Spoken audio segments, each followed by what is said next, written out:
Freedom of speech means little without the freedom to question.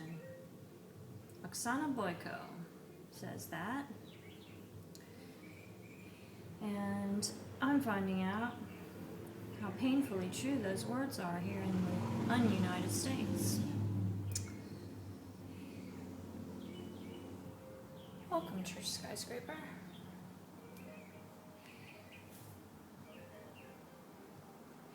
So I have a few questions. Actually, I have many questions. First, I want to revisit last Sunday and correct myself about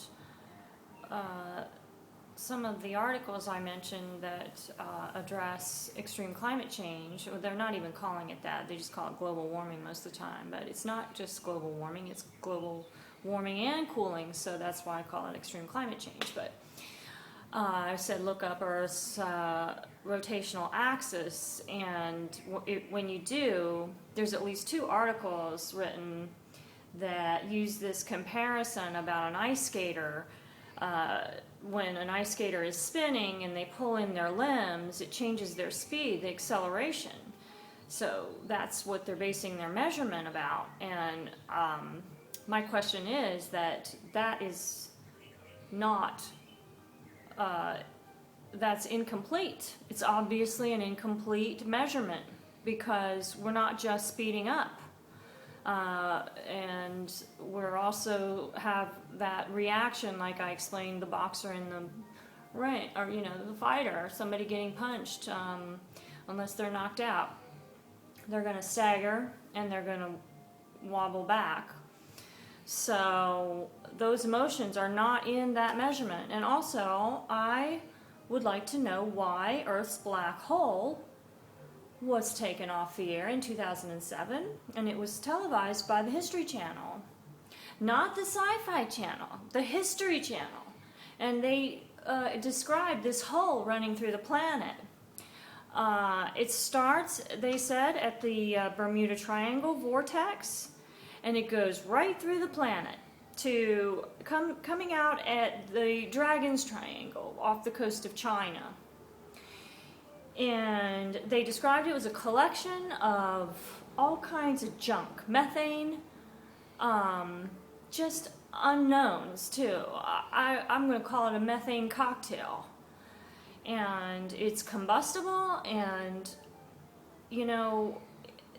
we've been doing this fracking stuff since 1947, so that's 67 years of this explosive junk that we're putting in the planet.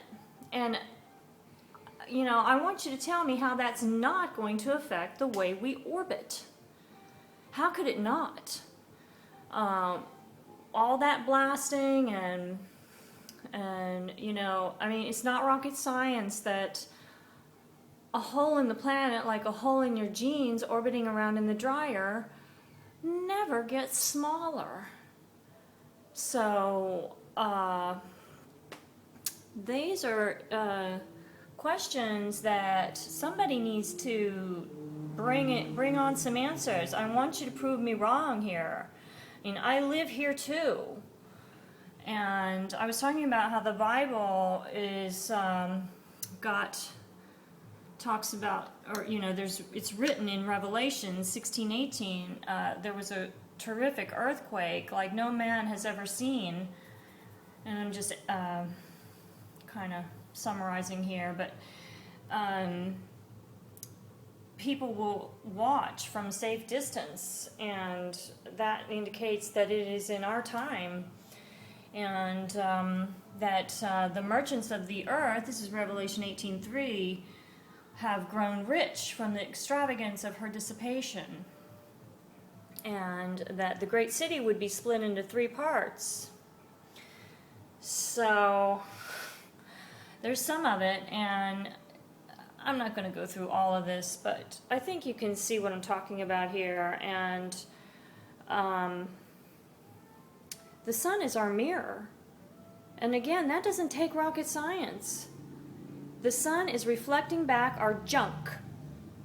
So greed, I have questioned myself, especially as a reverend now.